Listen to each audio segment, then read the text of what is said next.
No ar, Faixa Livre, rádio jornalismo de verdade, a informação de primeira qualidade, a interpretação e os comentários das notícias, entrevistas, o contraditório.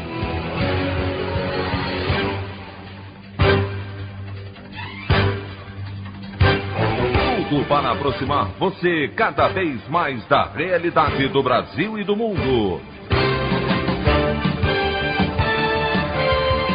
Apresentação: Anderson Gomes. Presidente Jair Bolsonaro lidera a bordo de uma moto e sem máscara ato com seus apoiadores no Rio de Janeiro, com manifestações pedindo intervenção militar e exaltando o conservadorismo. Imagem de encontro entre os ex-presidentes Lula e Fernando Henrique Cardoso provoca comoção na internet e reabre discussão sobre a tal ampla aliança democrática. Brasil tem recorde de pessoas na extrema pobreza em abril, com 14 milhões e meio de famílias vivendo nessa condição. Essas e outras notícias na edição desta segunda-feira, 24 de maio do ano de 2021, do programa Faixa Livre.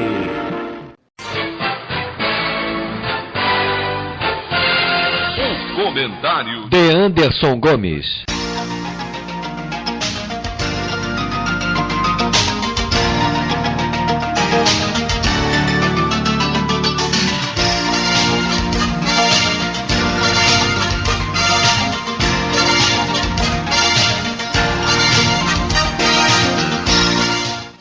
Bom dia, ouvintes. O presidente Jair Bolsonaro voltou a dar um péssimo exemplo em tempos de pandemia, como de costume, ao realizar, no dia de ontem, um ato pelas ruas do Rio de Janeiro, uma carreata liderada por motoqueiros, tendo o ex-capitão à frente. A manifestação começou na Barra da Tijuca, zona oeste da capital, percorreu aproximadamente 60 quilômetros até se encerrar no Monumento aos Pracinhas, no Aterro do Flamengo, região central da cidade.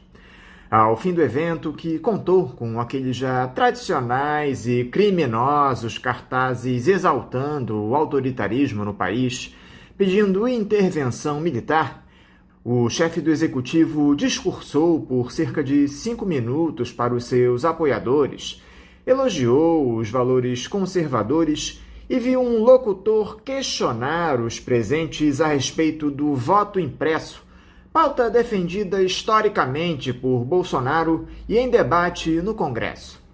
No entanto, também houve manifestações contrárias ao presidente da República durante o percurso, com panelaços e palavras de ordem. Um grupo de LGBTs utilizou uma enorme faixa criticando a motociata. Fato é que Bolsonaro se articula junto a seus apoiadores, tentando reverter o movimento apontado pelas últimas pesquisas de opinião, que mostram a popularidade do ex-capitão desabando e o ex-presidente Lula muito à sua frente na disputa pelo Palácio do Planalto em 2022. Se esse tipo de atitude dará certo, só o tempo dirá. No próximo sábado, dia 29, será a vez dos manifestantes pró-democracia irem às ruas, pedindo a saída do ex-capitão da presidência e o fim desse morticínio que está colocado. Ainda que o risco de infecção pela Covid-19 esteja elevado, o brasileiro não aguenta mais assistir de camarote o país sendo entregue ao capital estrangeiro, o desemprego aumentando assustadoramente e as condições de vida se degradando a cada dia que passa. Vamos ver qual será a adesão popular a esse Dia Nacional de Manifestações e Paralisações organizado pelas principais centrais sindicais. Eu citei há pouco o ex-presidente Lula e, no final da semana, acabou provocando enorme repercussão uma foto de um encontro entre o petista e o também ex-presidente Fernando Henrique Cardoso. Ambos participaram de um almoço organizado pelo ex-ministro Nelson Jobim, em São Paulo, cerca de 2 semanas atrás, ainda que a imagem só tenha sido divulgada na sexta passada. Em suas redes sociais, Lula disse que a refeição teve muita democracia no cardápio. Eu confesso a vocês que não me causou qualquer surpresa essa reunião entre os ex-presidentes. Lula tem cada dia mais se movimentado à direita do espectro político, sob o argumento de formar uma ampla aliança para derrotar o bolsonarismo. O problema é que foi justamente esse PSDB que, a partir das eleições de 2014, deu início a esse movimento golpista que provocou a queda da presidente Dilma Rousseff e a ascensão do protofascismo no país. O petista, com essa atitude, apenas valida todo esse processo. Sobre esse encontro, eu quero aproveitar para ler o que o jornalista e nosso amigo Milton Temer escreveu nas suas redes sociais, em uma análise, como sempre, muito precisa. Diz o Milton: Lula pacificado, afirma FHC, segundo informa a prestigiada colunista da Folha. Abre aspas, em um debate online promovido pelo Instituto para a Reforma das Relações entre Estado e Empresa, FHC declarou que quer uma terceira via para 2022 e seguiu: acho melhor terceira via, mas se não houver, quem não tem cão caça com gato. E no caso, o gato não é tão feroz, não é uma onça, é um gato pacificado, já tem experiência. A vida ensina, pelo menos alguns aprendem. É melhor apostar. Fecha aspas. A informação vem como prato de entrada no encontro de Lula com o FHC em almoço organizado por Nelson Jobim. Vem para acabar com a ilusão de que a luta contra o bolsonarismo e suas sequelas sociais e sanitárias teria uma saída progressista, com Lula voltando ao governo.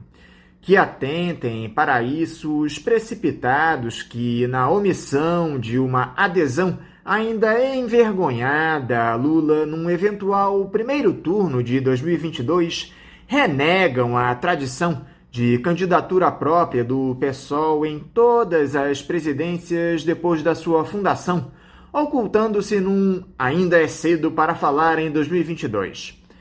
2022 já está a pleno vapor, para a direita dissimulada em centro, para Ciro e para Lula, para além do próprio Bolsonaro, mesmo que nenhum deles possa estar no cenário quando o carnaval chegar. É 2022 que norteia, inclusive, os movimentos para o momento atual, com Lula e o NeoPT dando um freio de arrumação na luta pelo impeachment e torcendo para chegar à arrancada final num confronto com o tosco miliciano protofascista já desmilinguido. Viraria o candidato do governar para todos, onde o todos é principalmente a patota sinistra dos maganos do manipulado livre mercado. Ressalto, voto e faço campanha para Lula caso se concretize, daqui a 1 ano e quebrados, que ele estaria num segundo turno contra Bolsonaro. Mas voto na certeza pelo que se anuncia nas movimentações de Lula para fazer oposição cerrada contra o que promete ser uma repetição da farsa de 2003. Da farsa anunciada na Carta aos Brasileiros de 2002 e concretizada pela continuidade em upgrade do neoliberalismo tucano, pelas mãos do companheiro Meirelles em parceria com o Sabujo Palocci. Que atentem, repito, os que preferem a margem de conforto do embate adiado. Não nos venham de borzeguins ao leito, porque nesse contexto, a afirmação de uma candidatura claramente anti-regime, sem vergonha de denunciar as mazelas do capitalismo e contra elas lutar desde já, é absolutamente necessária. Daí a correção incontestável de oportuna iniciativa dos que se uniram em torno do manifesto pela pré-candidatura de Glauber Braga apresentado ao PSOL, com vistas à decisão a ser tomada no Congresso próximo em outubro. É com ele que eu vou, já agora nas manifestações marcadas para o dia 29, o Dia Nacional de Lutas. E depois... O camarada Milton Temer deixa aí marcada uma posição partidária como militante do PSOL que é, mas o que eu quero destacar no texto é isso que ele chama de farsa de 2002. Infelizmente, Lula caminha para fazer uma gestão que não enfrentará mais uma vez as mazelas impostas pelo ultraliberalismo no nosso país. O que nós queremos saber é quando Lula deixará de se reunir com os políticos da dita direita para encontrar os representantes da classe trabalhadora, das periferias, os desempregados, os precarizados. É esse tipo de aliança que todos nós queremos que o Lula faça. A opinião do Faixa Livre. Bandeirantes, 1360. Estamos apresentando Faixa Livre. Voltamos a apresentar Faixa Livre.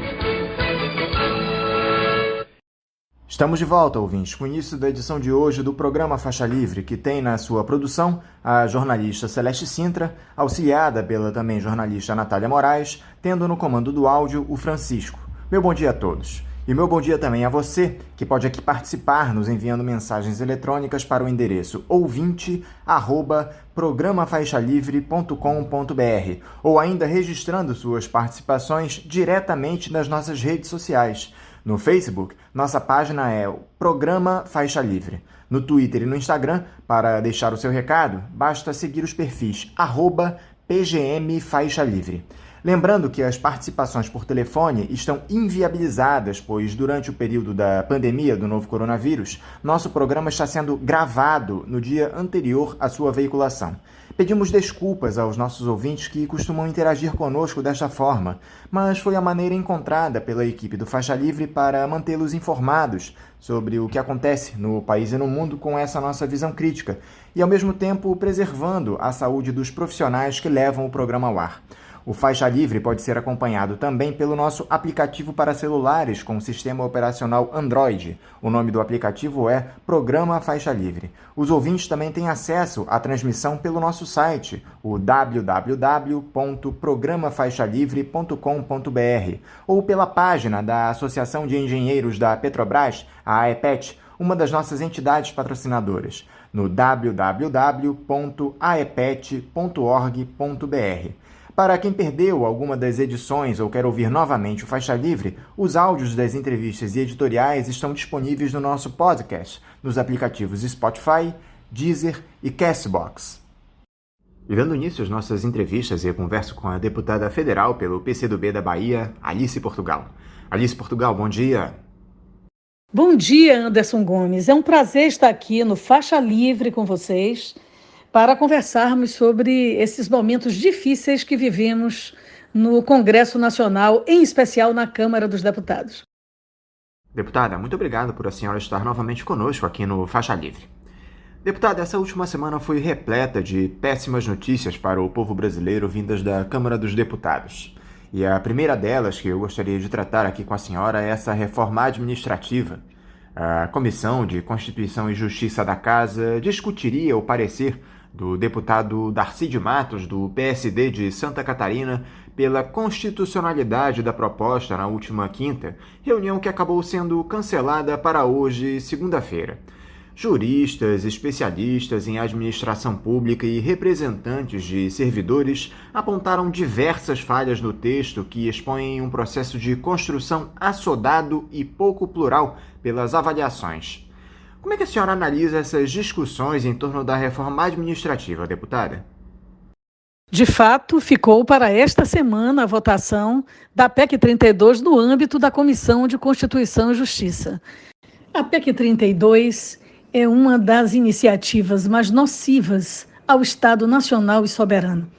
É uma reforma administrativa em tempos de pandemia, sem que qualquer agente do Estado tenha condições de uma dedicação maior para o debate profundo da matéria. Jamais poderia ser realizada neste ano.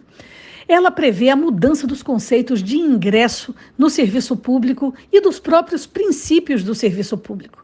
Introduz o princípio da subsidiariedade, na verdade, constituindo a possibilidade de terceirizar boa parte dos serviços ao público e, ao mesmo tempo, de voucherizar uma outra parte. O que significa voucherizar? É um conceito do ministro Paulo Guedes para cobrar tudo aquilo que não seja necessariamente obrigatório e exclusivo do serviço público. Por exemplo, a educação, o português e as 4 operações são suficientes. Se você quiser uma língua estrangeira, paga um voucher.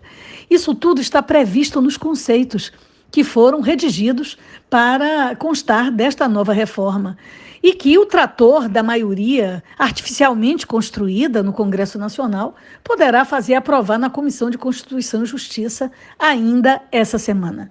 É fundamental que a mobilização se dê, primeiro desmistificando que o que está se fazendo seria o fim de privilégios. Mas quais privilégios se a maior parte dos servidores ganham em torno de R$3.000? Você tem uma quantidade de servidores que não passam de 3% que estão no teto das carreiras consideradas típicas de Estado. Esse é outro apartheid que a PEC cristaliza. Porque o que há de mais típico de Estado nesse momento do que um médico intensivista, uma enfermeira na cabeceira de um leito, um motorista de ambulância para salvar as pessoas que não podem respirar? Esse também é um conceito absolutamente abominável. Mobilizar é a solução. São as pessoas mandarem WhatsApps, e-mails para seus deputados das suas regiões, perguntando se estarão conspirando contra a educação pública, a saúde pública, os serviços em geral de previdência, de assistência, que todos são serviços do Estado brasileiro. No mundo inteiro, na pandemia, inclusive o discurso do senhor Biden esses dias diz com toda clareza: é mais Estado, mais empregos. No Brasil, menos estados, menos empregos e quase nada de vacina. Portanto, a PEC 32 é nociva e eu defendo que ela seja rejeitada. Agora, parece que essa proposta exclui a nata do funcionalismo público do nosso país, os verdadeiros privilegiados, que são os juízes e desembargadores, não é isso, deputada? Havia uma articulação na Câmara para que esses grupos fossem incluídos no texto. Como é que ficou essa situação? Anderson, a discussão sobre os supersalários, que em geral estão nas carreiras topo do judiciário e do legislativo, está em debate há anos na Câmara através de uma comissão especial e o relator não apresenta o relatório. Seria necessário que isso, sim, se discutisse agora na reforma administrativa. Se há algo que precisaria ser ajustado, era não existir essa discrepância tão grande entre os salários, entre os poderes, e também a definição de diretrizes, de planos de carreira que isonomizasse carreiras. Virou folclore dizer que o ascensorista do Senado ganha 3 vezes o que ganha o da Câmara, com uma distância de 10 metros de um prédio para o outro. Isso é verdade. Então, isso não está em pauta, eles não têm coragem de meter a mão nesta cumbuca.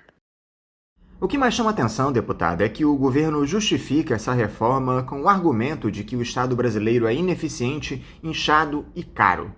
Eu acho que a pandemia está aí para mostrar que o que temos é justamente o oposto. Imagina se nós não tivéssemos o SUS com servidores dedicados que colocam suas vidas em risco pela nossa população. Exatamente, Anderson. Inclusive, a PEC 32 da reforma administrativa aprofunda o apartheid entre o que eles chamam de carreiras típicas de Estado e as demais. A verdade é que em tempos de pandemia, com pessoas lutando para respirar, o que é mais típico de Estado do que um médico intensivista, um profissional da enfermagem na cabeceira do leito, um fisioterapeuta numa UTI reensinando a respirar, um motorista de ambulância, um maqueiro da Covid, são típicos de Estado necessários ao Estado brasileiro. No mundo inteiro se diz que se precisa de mais Estado e mais vacina. O Brasil anda exatamente no sentido contrário. É preciso mais Estado e mais vacina. Garantir-se salários dignos, atenção a esse servidor, carreiras que estabilizem esses fazeres que são tão indispensáveis e mais do que nunca nós estamos verificando no contexto da pandemia, que já tirou mais de 440 mil vidas brasileiras, muitas das mortes evitáveis. Então, é uma PEC completamente na contramão da necessidade do país. Outra situação lamentável, deputada, foi essa medida provisória aprovada pelos seus colegas parlamentares que aprova a privatização da Eletrobras, que é considerada a joia da coroa entre as nossas estatais. O texto ainda será analisado pelo Senado. A grande questão, deputada, é que já há uma série de denúncias a respeito do absurdo que é a entrega da Eletrobras, inclusive uma nota técnica publicada pela Associação dos Engenheiros e Técnicos do Sistema Eletrobras, a AESEL, que traz informações oferecidas pela diretoria da estatal para um órgão estadunidense semelhante à Comissão de Valores Mobiliários, a CVM, aqui do Brasil, indicando os riscos que vão se colocar com essa privatização. Como é que a senhora observa essa medida provisória discutida a toque de caixa, que permite a venda dos papéis da Eletrobras ainda de posse do governo federal, deputada? Eu classifico a abertura do processo de privatização da Eletrobras como um crime de lesa pátria. Uma empresa lucrativa, uma das maiores empresas de energia do mundo, mexe com energia limpa das nossas hidrelétricas, ajuda a desenvolver as regiões brasileiras.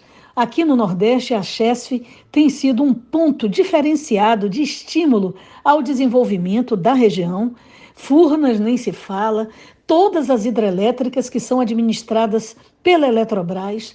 A Eletrobras, ela só tem dado perspectivas de lucro e de desenvolvimento. A venda da Eletrobras, também na contramão dos demais países, que mantêm as suas geradoras e distribuidoras de energia sob controle do Estado, é algo que identifica de maneira frontal o caráter lesa-pátria entreguista do governo Bolsonaro, que se envolve na bandeira verde-amarela, mas vende o Brasil todas as semanas no plenário da Câmara dos Deputados. A troco de quê? Então, esses interesses precisam ser desvendados. O que existe é uma subserviência e negócios com interesses estrangeiros. E nós não podemos admitir.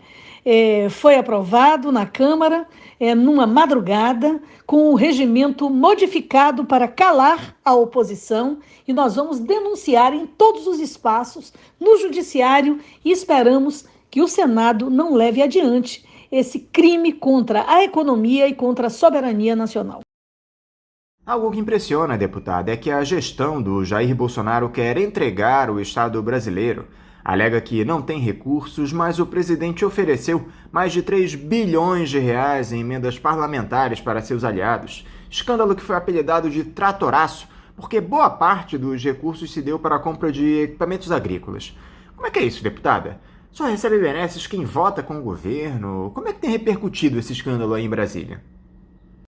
De hoje que nós sabemos que o Brasil vem sendo fatiado e vendido por força da solução de problemas regionais dos parlamentares. Obviamente, há um acostamento construído na legalidade do orçamento, mas, de fato, há uma diferença diametral entre o que os deputados da oposição indicam para o orçamento e o que os deputados ligados ao governo conseguem com o orçamento. Chegam com milhões, às vezes bilhão de reais em determinados municípios, não sabem nem como aplicar, acaba-se fazendo isso com máquinas agrícolas, obras eleitorais e, evidentemente, isso tudo como parte de um projeto de poder. Então, é necessário modificar essa realidade, modificar a legislação que foi aprovada para o orçamento e compreender que o que está em jogo é a matemática da política. Dos 513 deputados, nós da oposição somos 132 dos melhores dias, porque também há quebras que precisam ser apreciadas pelos eleitores. Então, nós somos matematicamente muito pequenos.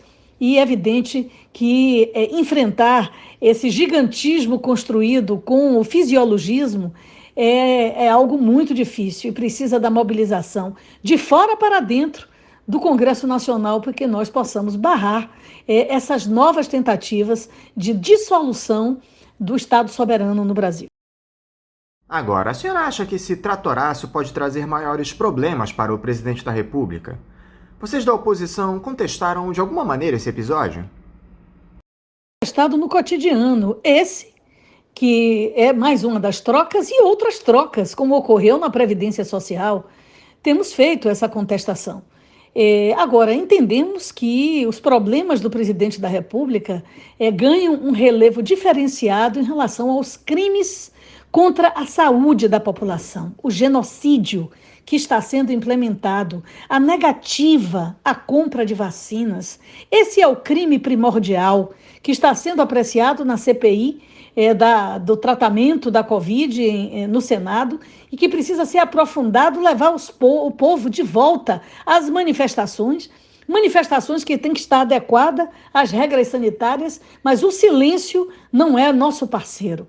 É preciso fazer com que a maioria dos bons fale, grite, e de fora para dentro, porque senão nós não teríamos musculatura para enfrentar a maré montante, né, que foi erguida com base no fisiologismo ali no Congresso Nacional.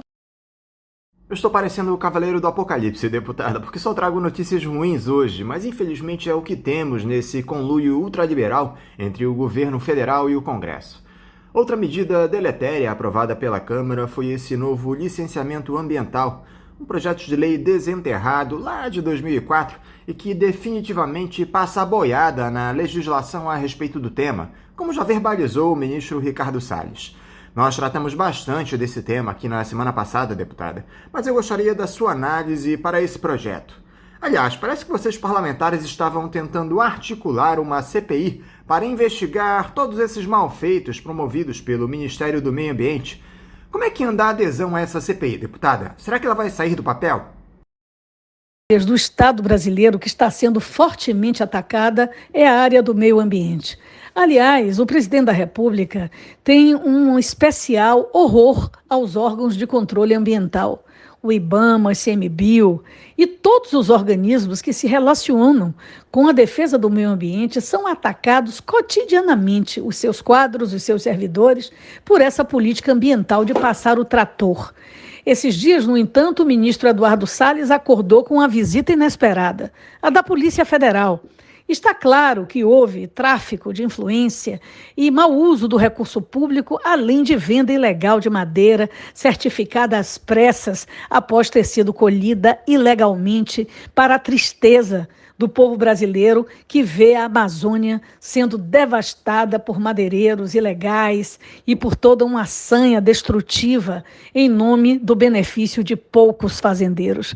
É fundamental que tenhamos a clareza que é necessário instalar a CPI do meio ambiente. Nós não estamos conseguindo na Câmara dos Deputados. Por outro lado, é necessário dizer ao senhor Salles que abrir a porteira, infelizmente, só se for para fazer passar todos os crimes dele e ele receber a punição necessária.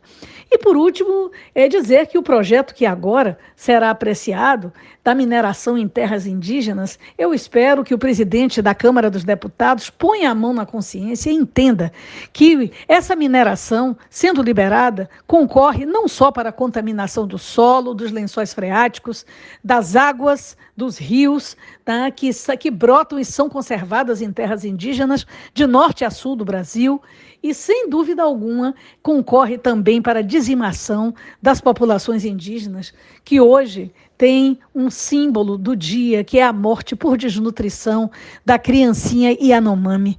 É muito importante que possamos ter olhos de ver em relação ao que está se fazendo com o meio ambiente em nome do lucro de poucos, especialmente dos interesses estrangeiros. Vamos continuar lutando, vencendo as resistências à CPI e, ao mesmo tempo, vamos reagir esta semana que entra contra a liberação da mineração em terras indígenas. Para encerrar, deputada, muitos dos nossos analistas têm dito aqui pra gente no programa que o que falta para a nossa esquerda é povo na rua, especialmente para pressionar o Congresso e colocar em pauta o impeachment do Jair Bolsonaro, um presidente que vê sua popularidade se reduzir a cada dia que passa. A pandemia, evidentemente, não permite que haja aglomerações, o que de alguma forma favorece o ex-capitão. Como é que a senhora observa esse dilema que está colocado? Sem mobilizações populares nas ruas no nosso país, há alguma forma de se dar fim a esse governo de morte do Jair Bolsonaro? Dando sequência ao que eu lhe dizia, a forma de encerrar o governo de Jair Bolsonaro é provando de maneira cabal os seus crimes. E se nós não podemos nos aglomerar, podemos fazer manifestações que respeitem a distância. E no dia 29, nós vamos realizar grandes manifestações pelo Brasil, resguardando a distância. E também pelas janelas, pelas sacadas, com as panelas. Tudo isso é possível dizer não, dizer fora Bolsonaro. A minha compreensão é que teremos que nos adequar a esse tempo de pandemia que se prolonga pela irresponsabilidade do governo. Parece que é algo proposital. Ele aglomera, chama as pessoas para a morte. Foi multado pelo governador Flávio Dino, que corajosamente fez a contestação prática, segundo a lei, em relação à aglomeração promovida no Maranhão. É preciso mostrar e construir esses reveses para Bolsonaro, que se acha senhor do Brasil, se acha com a possibilidade de fazer o que quer e o que manda. E não é bem assim, Bolsonaro. Portanto, a partir do dia 29, vamos juntar os vacinados, vamos ver se as manifestações se retomam no Brasil. E eu acredito na força do povo mesmo à distância. Veja o Fundeb. Ninguém dava R$1 que nós aprovássemos o financiamento público da educação. E conseguimos aprovar com os milhões de WhatsApps que os trabalhadores em educação enviaram para as caixas de mensagem dos senhores deputados. E assim foi feita a aprovação do novo Fundeb, a sua regulamentação, embaixo de muita luta. Então é necessário nos adequarmos a essa realidade e fazermos a pressão de fora para dentro, porque ela dá certo. Deputada Alice Portugal, muito obrigado por mais uma vez a senhora se dispor a dialogar aqui conosco no Faixa Livre. Eu quero desejar para a senhora uma ótima semana de trabalho e deixar aqui o meu abraço. Obrigada, Anderson, a todos os ouvintes do Faixa Livre e dizer que estamos lá, estou presidindo a Comissão da Cultura, lutando pela garantia dos direitos, a Lei Aldir Blanc e a criação de uma nova lei de fomento à cultura nesse ano de 2021, os fazedores de cultura em grande dificuldade. E estamos lá na luta, na oposição, pela soberania, pela manutenção das empresas estatais, dos Correios, do direito aos recursos das universidades. Vocês aí da UFRJ estão sentindo os rigores do corte de recursos. As universidades podem fechar no segundo semestre, fechar literalmente do ponto de vista das suas atividades primordiais. Nós estamos na luta para que essa reforma administrativa não se concretize, enfim, lutando contra as iniquidades do governo Bolsonaro e conclamando as pessoas, o Brasil consciente, a colocar a sua palavra, para que seja ouvida e, acima de tudo, considerada. Um forte abraço, Anderson. Sucesso. Conversamos aqui com a deputada federal pelo PCdoB da Bahia, Alice Portugal. Como vocês, ouvintes, sabem, o Faixa Livre tem passado por um processo de transição nos últimos tempos que provocou algumas mudanças e também adaptações às novas tecnologias. Uma delas é justamente a adoção de uma chave Pix, essa nova modalidade de transferência de valores para os ouvintes que desejam contribuir com qualquer quantia para a manutenção do programa. Portanto, para você que já aderiu a essa nova tecnologia, a chave Pix da conta do Faixa Livre é o nosso e-mail, ouvinte@programafaixalivre.com.br. Repetindo, a nossa chave Pix é ouvinte@programafaixalivre.com.br. Para você que faz transferências da maneira tradicional, a nossa conta em nome da Associação de Funcionários do BNDES, a AFBNDES, no Banco Itaú, agência 1964, conta corrente de número 03004, dígito 1. Repetindo, a agência do Banco Itaú, 1964, conta corrente 03004, dígito 1. O CNPJ da AFBNDES para a realização de depósitos de quem não é cliente do referido banco é o 33984-550-0001-41. Repetindo, o CNPJ da AFBNDES é o 33984-550-0001-41. Lembrando que todos os recursos depositados nessa conta são destinados exclusivamente ao financiamento dos custos do Faixa Livre. Para quem não conseguir anotar as informações referentes à conta, elas estarão disponíveis no nosso site, o www.programafaixalivre.com.br, e nas nossas redes sociais, no Facebook, Twitter e Instagram.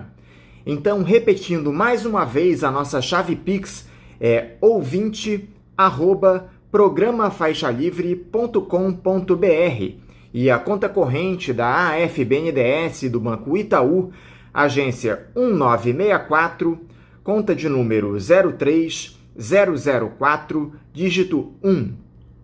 Vamos agora ao nosso primeiro intervalo. Voltaremos já já. Voltamos a apresentar Faixa Livre. Já voltamos, ouvintes, e agora eu saúdo a presidente da Associação dos Docentes da Universidade Federal Fluminense, a ADUF, Keitilane. Keitilane, bom dia. Oi, Anderson, bom dia. A gente que agradece poder estar aqui mais uma vez nesse espaço, falando de temas tão importantes, né, tanto para a comunidade acadêmica aí da UF, quanto para os trabalhadores em geral, né, e para a educação no Brasil. Kate, muito obrigado por você mais uma vez se dispor a conversar aqui conosco no Faixa Livre. Kate, dentre os muitos alvos dessa gestão do Jair Bolsonaro, um deles é a nossa educação. E o ensino superior tem sofrido demais nos últimos tempos, não só pela contínua redução de verbas no orçamento, mas também pelo contingenciamento desses recursos já muito escassos. Temos visto reitores de universidades denunciando essa situação grave nos veículos de imprensa e afirmando que podem encerrar as atividades já agora, no meio do ano, caso nada seja feito. A Universidade Federal Fluminense é uma delas, Kate. Até houve uma liberação recente de verbas por parte do governo, mas vocês já anunciaram que só poderiam continuar com os pagamentos em dia até o mês de julho. O fôlego foi bastante curto. Eu gostaria que você nos dissesse, Kate, qual é a situação atual da Universidade Federal Fluminense. Há esse risco de paralisação da universidade? Então, Anderson, acho que a primeira coisa que a gente precisa localizar aí é isso que você aponta, né? Na verdade, a gente sofre já com esse desmonte da universidade pública já tem bastante tempo, né? A gente vem sofrendo aí com reduções no orçamento para a universidade pública ao longo de diferentes governos, e não é diferente nesse governo aqui do Jair Bolsonaro, né? E que tem claramente também um alvo não só, nas universidades, um alvo não só econômico, né, no sentido de retirar o orçamento das universidades, mas também de destilar toda a sua ideologia fascista contra as universidades, né? Ele já falou que a universidade é um local de balbúrdia, enfim, vive chamando aí os servidores públicos de vagabundos, né? Então, tem uma ofensiva aí contra os serviços públicos em geral e contra esse setor do serviço público, que é a universidade pública. Então, primeiro, localizar isso, né? Segundo, que a UF já sofreu bastante com outros cortes também, né? A UF já deixou de pagar terceirizados, por exemplo. Uma série de trabalhadores terceirizados da UF foram demitidos, né? Ficaram sem seus salários. Tem casos ainda hoje na UF de pessoas que recebem bolsas, por exemplo, para trabalhar como professores, que passam uns 3 meses sem poder receber seus salários. Então, só para dizer que isso é algo bastante típico de diferentes gestões, né? Aí, de diferentes governos, né? E de diferentes gestões dentro da universidade. É claro que a UF tem risco de parar, né? Porque os cortes foram se acumulando ao longo desse tempo todo e a gente chegou, de fato, numa situação muito, muito nefasta, né? De pouquíssimos recursos, né? Agora, também não adianta o governo sinalizar com uma migalha, né? de recurso e a gente aí, enquanto universidade, a dizer, então agora nós estamos salvos. Não, né? A gente precisa pensar a longo prazo. Qual é a universidade que a gente vai querer daqui para frente, né? Qual é a universidade que a gente, de fato, quer criar? E, sem dúvida, a UF já tem implementado políticas, né, de acesso e permanência, mas elas ainda deixam muito a desejar. Né? E se as políticas que foram implementadas foram frutos de muita luta do movimento estudantil, do movimento docente, do movimento dos técnicos, né? Mas a gente ainda precisa aí construir de fato uma universidade que seja popular, né? Que seja capaz de abarcar os setores aí da sociedade, né? Que seja uma universidade voltada para os filhos e filhas da classe trabalhadora, que seja uma universidade diversa, que seja uma universidade, enfim, que implemente políticas que seja capaz aí de atender o maior número possível de pessoas na nossa sociedade. Não é esse cenário que está colocado para a gente, né? Tanto a UF como várias universidades do Brasil se encontram aí numa situação calamitante, né? De realmente ter que fechar as suas portas. A UERJ passou por isso um pouco, né? Um tempo atrás, a UERJ viveu esse cenário e teve muita luta. Então, é só para dizer o seguinte, o que eu quero dizer com tudo isso, né? Que a situação é muito grave, que a gente corre o risco de paralisar, como a gente, em outras situações, já correu esse risco também, né? A gente teve casos na UF, por exemplo, de professores dando aula em containers durante anos e anos, né? E a gente fez muita greve para isso, né? Quando a gente paralisa as atividades das universidades, é nesse sentido, de sinalizar, olha, está muito ruim, precisamos fazer alguma coisa, né? Então, só para dizer isso, que apesar da situação ser muito grave, a gente também sabe lutar, né? E acho que é isso que a gente vai... Acho que esse é o grande... o que a gente tem que deixar bastante explícito, né? Que a gente vai continuar lutando hoje e sempre nessa perspectiva da construção de uma universidade que seja, de fato, voltada para a classe trabalhadora e os seus filhos, para a garantia de direitos, enfim, uma universidade que seja aí alinhada com o projeto de sociedade que a gente quer construir, que passa necessariamente por uma sociedade que não seja uma sociedade anticapitalista, uma sociedade anti-imperialista, né? Somente assim a gente vai poder dizer que, de fato, a gente tem uma sociedade democrática. E o que é que a comunidade acadêmica tem feito para tentar reverter esse cenário complicado, Kate? Vocês têm conseguido se articular de alguma maneira para pressionar o governo federal? Então, nós temos... a gente conseguiu realizar na semana passada uma Assembleia Comunitária da UF, que foi uma iniciativa bastante importante aí, organizada pelas entidades representativas dos diferentes setores da comunidade da UF, né? Então, a ADUF, que é o sindicato que representa os docentes, o SINTUF, que é o sindicato que representa os técnicos administrativos, o DCE, que é quem representa o movimento estudantil, né, os estudantes, e a APG, que é a Associação de Pós-Graduando e representa os estudantes de pós-graduação. Então, foi uma assembleia bastante significativa, assim, com a presença desses três, que a gente chama dos 3 segmentos da universidade, né? E para debater a nossa organização e como é que a gente se mobiliza, né, em torno de uma unidade de ação, né? O que quer dizer isso? Que a gente consiga, apesar das diferenças que a gente tem de análise de conjuntura, enfim, de táticas que a gente acha que é o mais correto para enfrentar essa conjuntura, a gente tem algo que nos unifica aí, que é a defesa da universidade pública, que é o fora Bolsonaro e Mourão, que é a defesa dos serviços públicos, que é a vacinação já para todas e todos, gratuito pelo SUS, né?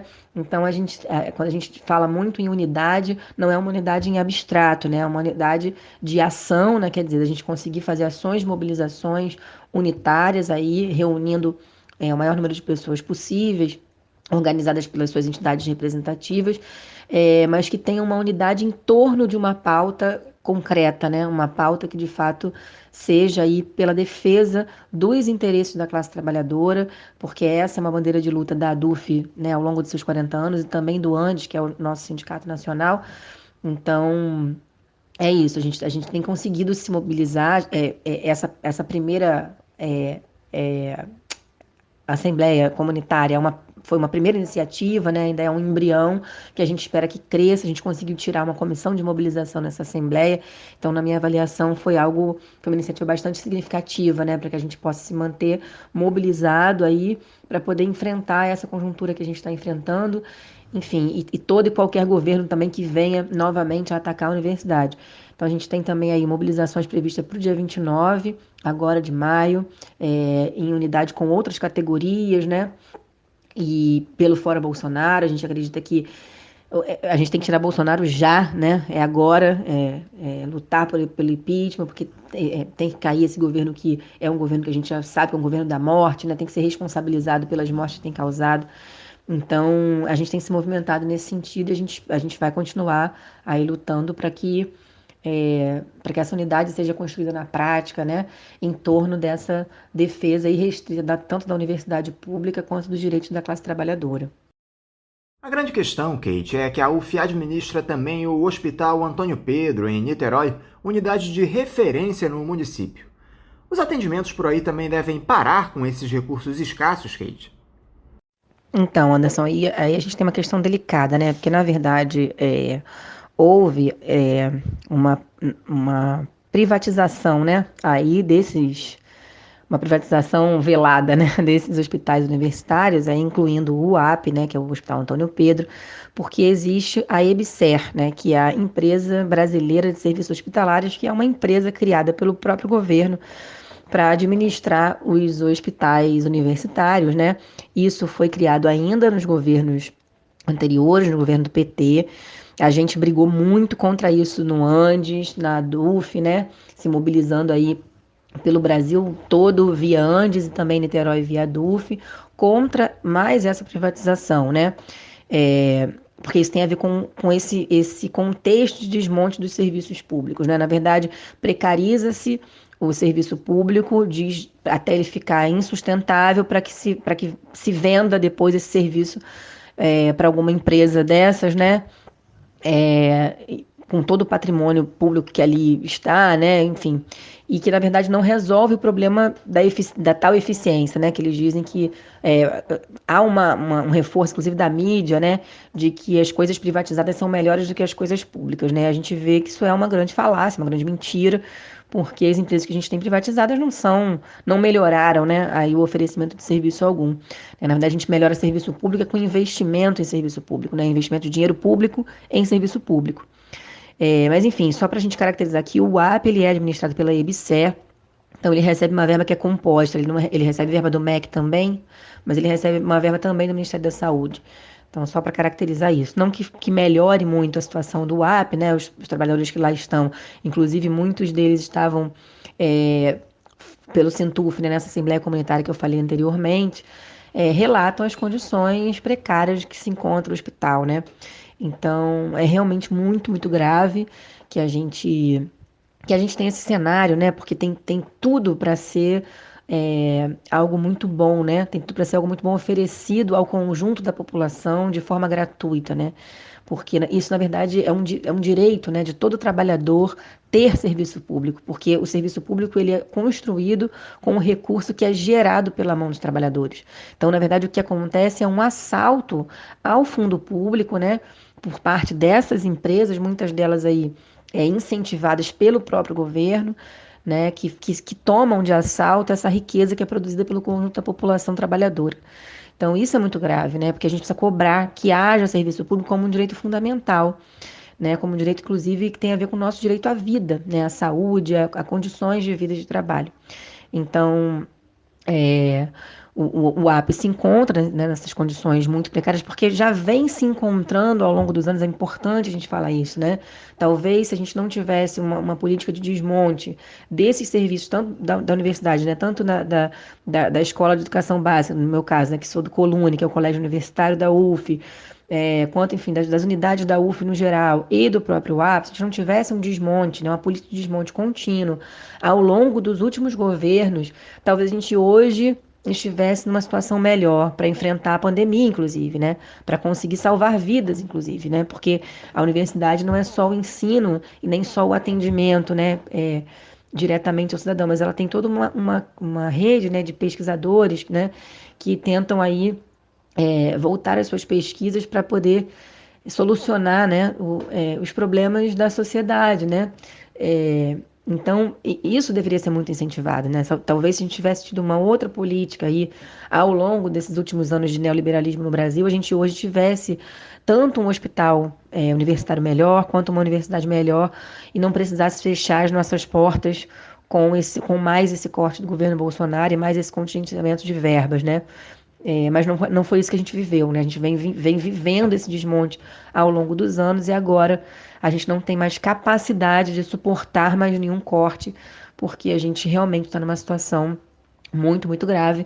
E se a gente vier a fechar, toda Niterói, né? Assim como, enfim, outras cidades sofrem, né? Porque deixam de contar com as pesquisas que a UF realiza, deixam de contar com o hospital universitário, a gente tem também um hospital veterinário, né, que atende gratuitamente,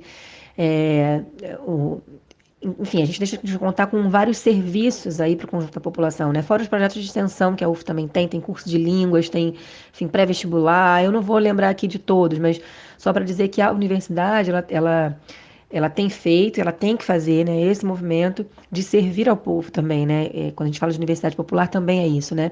É uma universidade que produz conhecimento do povo para o povo, né? Que não fique aí servindo aos interesses de empresários, né? Do grande capital, né? A universidade pública é para produzir isso, né? Um conhecimento que sirva de volta para a sociedade, né?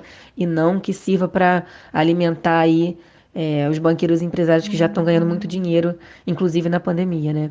Mas então é isso, é um cenário muito ruim, muito, muito difícil e que a gente vai ter que estar muito organizado para poder enfrentar, né?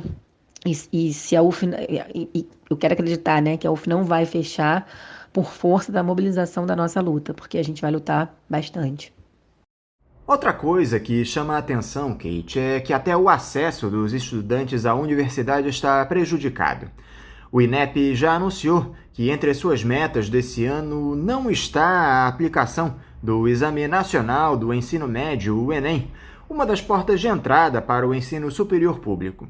Ou seja, eles asfixiam as universidades financeiramente e não permitem que os alunos, especialmente os mais pobres, consigam uma vaga para darem sequência à sua formação. O Anderson, então, essa questão do Enem também, né? Na verdade, a gente defende que a universidade pública seja de acesso gratuito, né? E universal para todos, né? Então, o Enem não se encaixa como uma política de acesso universal, né? Na verdade, ele faz uma seleção aí de alguns merecedores, né, os que passam na prova para entrar na universidade pública. Esse é o modelo que está vigente, né, apresenta algum tipo de avanço em relação aos vestibulares anteriormente, né, bem anteriormente, na época que eu fiz na universidade, era assim, um vestibular para cada universidade, né, apresenta algum tipo de avanço no sentido de ele tentar universalizar esse acesso ao ter um exame, né, que pode ser utilizado aí para diferentes universidades, mas ao mesmo tempo ele ainda é um crivo, né, ainda é uma seleção, né, para que se acesse a universidade pública, o que faz com que ele não seja de todo democrático e universal, né? Porque a gente sabe que as condições de desigualdade no Brasil, elas também vão inferir aí sobre as condições de estudo, né, de cada um desses estudantes que prestam o Enem. Então, a gente defende que a universidade seja de acesso gratuito e universal para todos e todas, e nesse sentido, ela seria uma continuação da educação básica, né? Não tendo que haver nenhum tipo de seleção para aqueles que quiserem cursar a universidade. Isso seria o ideal, né? Que todos aqueles e aquelas que desejassem estar na universidade pudessem estar na universidade. Mas como a gente tem uma política econômica, né? Que a gente está vendo aí, né, agora cada vez mais, se acirrar cada vez mais, né, de parcos recursos para a universidade pública, então a gente cria uma seleção, porque assim a gente também tem menos gente acessando a universidade. Então, daqui para frente, né, quando a gente olha para o futuro, aí, eu acho que a gente tem que tentar construir uma universidade que de fato seja de acesso universal para todas e todos. Então, muito ruim esse posicionamento do INEP, né, de não realização do exame, porque é isso, é impedir, como você bem falou, né, impedir o acesso à universidade. A gente lutou muito ano passado para que houvesse um adiamento do Enem. Eu que sou da educação básica lá do Colune, né, o Colégio Universitário da UF, a gente também, enfim, estava junto nessa briga aí para que o exame fosse adiado, entendendo o cenário da pandemia, né, que trouxe aí de muitos danos, né, para a aprendizagem mesmo, para o processo de ensino e aprendizagem aí com os nossos estudantes nesse modelo de educação à distância, né? Que a gente é contrário, porque a gente entende que esse modelo é um modelo perfeitamente alinhado a essas políticas neoliberais que vêm desmontando a educação pública, né? E a questão não está somente na tecnologia, no acesso à tecnologia ou no Wi-Fi, mas é porque ela é um modelo, a educação à distância, que tira do Estado a sua responsabilidade, né, de oferecer um local para que esse estudante possa estudar, de oferecer as ferramentas, né, fica tudo por conta do estudante que se vire, né, para poder aprender. E isso é muito ruim. Mas a gente também entende que nesse momento de pandemia, né, ainda mais agora, nesse momento onde a vacinação está ainda muito lenta, né, a gente não tem um plano de vacinação efetivo, a gente entende que é um modelo que é possível da gente estar utilizando agora para poder estar em contato com os nossos alunos e tentar diminuir um pouco aí os prejuízos durante esse período da pandemia, né? Então, a gente tem utilizado essa ferramenta, né, de ensino à distância. No Colune a gente está dando aula via remota, assim como, enfim, eu acho que a maior parte da universidade, mas a gente entende, sim, né, os prejuízos que esse modelo apresenta. Então, a gente faz uso dele de forma aí bastante crítica, né? Mas a gente teve essa briga para que o Enem fosse adiado ano passado e demoraram muito para adiar, né? Adiaram bem menos, né? Um tempo menor do que a gente gostaria. Mas a gente conseguiu que ele fosse adiado e as pessoas conseguiram aí fazer o Enem. Então, acho que são duas coisas que a gente precisa pensar, né? Um é no prazo, né, para que os estudantes se preparem para o Enem, e o outro é a própria forma de avaliação, né? Porque, dado esse cenário de prejuízo geral nesse modelo de ensino, né, no modelo de educação, porque a gente está aí nessa via remota, nessa educação à distância, a gente precisaria pensar numa forma de avaliar que trouxesse menos prejuízo aos nossos estudantes e garantisse o acesso à universidade. Mas, de qualquer forma, a gente, apesar de defender, né, o acesso universal, a gente entende também que o que a gente tem ainda é o Enem e que a gente tem que lutar para que ele seja realizado, conforme tem sido, né, para garantir que os nossos estudantes cheguem à universidade, porque isso é um direito de cada estudante desse país, né? Nós sabemos bem, Kate, que uma das formas que os ultraliberais agem para atacar a nossa soberania e manter aquele processo crescente de concentração de renda é atingindo a educação. O problema é que esse descaso não é de agora desse governo. Essa redução de recursos para o ensino superior já vem desde 2010, durante o governo da Dilma Rousseff. De lá para cá, as verbas destinadas pelo Ministério da Educação às universidades caíram 37%. O que você acha que levou a essa situação, Kate? Então, Anderson, é isso que eu tenho tentado falar aqui, né? Tenho tentado colocar nas falas que esse desmonte é um desmonte organizado, né? Fruto de uma política, né? Ele não é fruto do acaso, ele é fruto de uma escolha política de diferentes governos, né?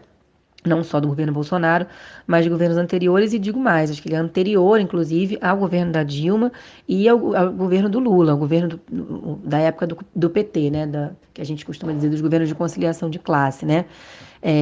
Ele data aí pelo menos desde o governo FHC, do governo Fernando Henrique, né, que é quando aí as políticas neoliberais atingem mais fortemente o Brasil, e há toda uma determinação, inclusive do Banco Mundial, para a educação, né, no sentido de tentar transformar a educação numa mercadoria, porque assim eles conseguem ganhar dinheiro com isso, né? Então, essa política de desmonte, ela não acontece somente porque a gente acha que se o pobre tiver acesso à educação, então ele vai, enfim, ser menos alienado e logo vai ser mais difícil controlar o povo, né? Não só por isso também, né? Mas porque a educação, sobretudo a educação pública, ela se torna um alvo das empresas, porque é um grande nicho para lucrar, né? Não à toa que o grupo Croton, a Anhanguera, que agora acho que está com o nome de Cogna, né? Toda hora eles mudam o nome, eu já nem sei mais que nome tem, mas é um grande conglomerado de empresas educacionais aí, que têm ganhado muito dinheiro e que se favoreceram ao longo tanto dos governos do PT, quanto tem se favorecido agora com o governo Bolsonaro, né? Porque vivem exatamente disso que eu chamo de assalto ao fundo público, né? Que é desse desvio de recurso público para essas grandes empresas, mesmo quando é via programas que parecem ser democráticos, como o FIES e o ProUni, né? Então, tem uma cara de democrático, porque aí parece então que o filho da classe do trabalhador pode chegar à universidade, mas na verdade causa mais dívida, né? Porque o FIES, por exemplo, você adquire uma dívida para uma vida inteira, né? E você deixa aquele recurso que seria investido na educação pública, você transfere para a empresa privada. Então, isso aconteceu nos governos do PT, mas não é próprio governo do PT, né? Só para marcar isso. Ele é anterior. E ele tem a ver com essas políticas neoliberais que tem a ver com uma reorganização do capitalismo no mundo, né? Com a forma como se acumula o dinheiro. Acho que é isso que precisa deixar claro, né? Um reordenamento aí na forma como se acumula dinheiro. Então, passa-se a olhar para esse fundo público, que é, como eu disse anteriormente também, é a riqueza gerada por todos os trabalhadores e trabalhadoras, né? Que deveria ser revertido em serviço público, e então toma-se, né, os grandes empresários e banqueiros querem tomar esse dinheiro para poder continuar mantendo as suas taxas de lucro. Então, e a educação se torna um grande alvo disso, né? Se você pensar em todas as universidades que a gente tem no Brasil, as escolas, né, na visão deles é um grande nicho de mercado. E é por isso que a gente tem esse lema aí também acumulado ao longo dos anos aí no ANDES, que a educação não é mercadoria, né? A gente não entende a educação como mercadoria, a gente entende a educação como um direito universal, enfim. E é por isso que a gente tem lutado aí todos esses anos, né? Com tudo isso que está colocado, Kate, em meio a uma crise de saúde sem precedentes que a gestão Bolsonaro tem utilizado para justificar esse caos no orçamento público, você acredita que haverá recomposição desses recursos para as universidades? Caso isso não aconteça, quais serão as consequências a médio e longo prazo? Eu acho que seria a primeira vez que a UF paralisaria suas atividades em mais de 60 anos de história, não é isso? Olha, eu não sei te dar esse dado preciso, né? Se é a primeira vez que a UF paralisaria em 60 anos de história. Talvez, institucionalmente falando, sim. Mas, se a gente lembrar das muitas e tantas greves que tivemos que fazer por falta de condições de trabalho, a gente vai ver que a UF já paralisou algumas outras vezes porque não tinha condições de se manter. A instituição dizia que tinha, mas nós sabíamos que não tinha. E foi por isso que fizemos tantas greves aí, né? Eu estava na greve de 2015, eu cheguei na UF em 2014, então participei da greve de 2015, mas ouvi relatos, né, da greve de 2012 também, né? Enfim, de outras greves aí ao longo da história da universidade, e da educação pública, né, também, muitas greves que foram feitas, inclusive porque, olha, eu vou entrar em greve porque eu não tenho folha para dar aula aqui na minha sala de aula, né? Muitos professores entraram, né, aderiram aí ao movimento paredista porque não tinham condições de trabalhar. Então, a diferença é que agora o discurso vem da própria instituição, né? Dizendo que vai paralisar, mas nós já tivemos que parar antes, muitas vezes, exatamente por conta das condições precárias de trabalho, né? Eu citei aqui o caso dos contêineres de Rio das Ostras, que é um campo da universidade, né? Eu, no colégio que eu trabalhei, assim que eu cheguei, por exemplo, o refeitório estava em obra, a gente tinha pombos que comiam com a gente no refeitório, né? Uma coisa, imagina, isso é motivo para parar a atividade, mas a instituição nunca nos permitiu parar, e para parar a gente teve que fazer, então, greve, né?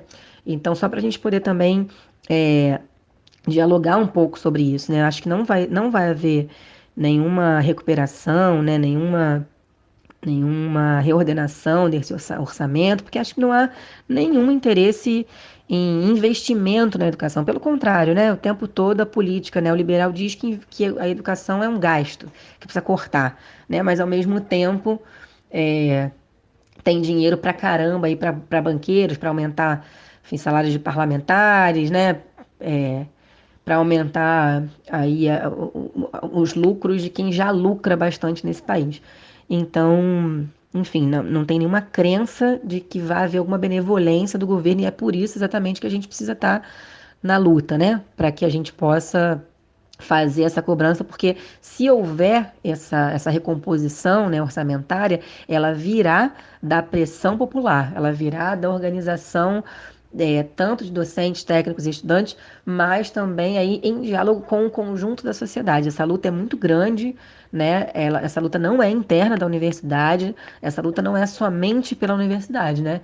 Essa luta é uma luta pela educação, né? Pelo direito à educação como um direito fundamental dos cidadãos dessa sociedade. Acho que é isso que precisa deixar claro, né? Ela não é uma luta corporativa, né? Ela é uma luta de todos nós. Para terminar, Kate, as eleições do ano que vem podem trazer uma esperança para nós brasileiros. Quais deveriam ser as propostas de um candidato à presidência responsável para o ensino público, na sua opinião? Olha, Anderson, eu acho que toda eleição ela pode trazer alguma esperança, né? Alguma. Porque a gente também tem que entender o caráter burguês dessas eleições, né? Como que o ordenamento, o próprio sistema eleitoral, enfim, as cláusulas de barreiras a partidos, né? Que não permitem que certos partidos, por exemplo, tenham mais tempo de fala na mídia, né? Isso por si só é antidemocrático, né? Então, ela é uma eleição que se quer democrática, mas ela ainda tem muitos problemas aí para se chegar a para se dizer, né, como democrática.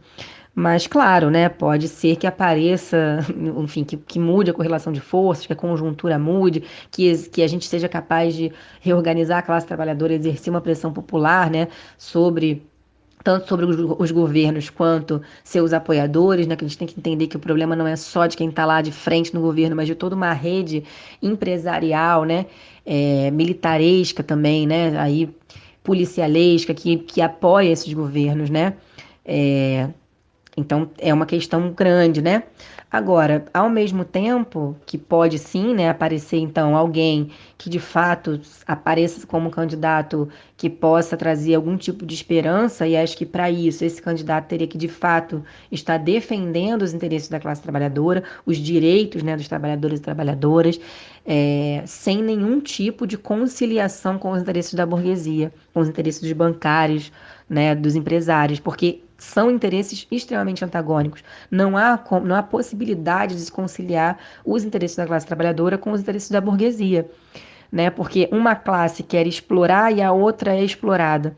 Então, a gente precisa demarcar muito esse campo. Não dá para fazer aliança com quem sempre nos explorou e vai continuar nos explorando, né? Em nome de uma tal unidade em abstrato, né? A unidade ela tem que se dar de forma efetiva, em torno de pautas concretas, e essas pautas devem sempre, irrestritamente, estarem a favor da classe trabalhadora.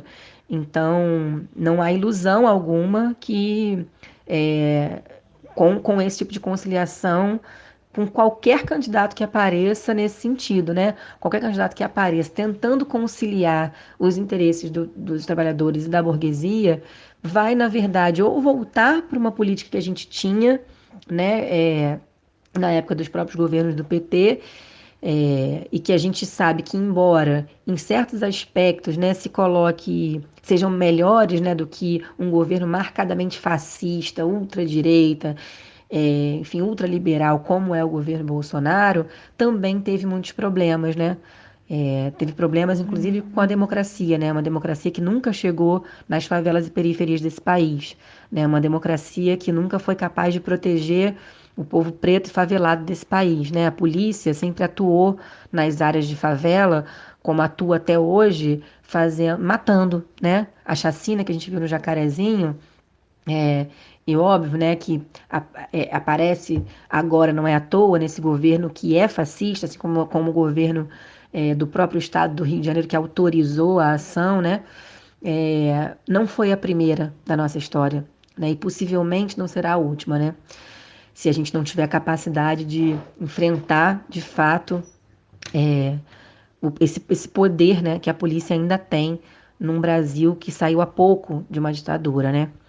Então, o cenário não vai mudar só porque a gente vai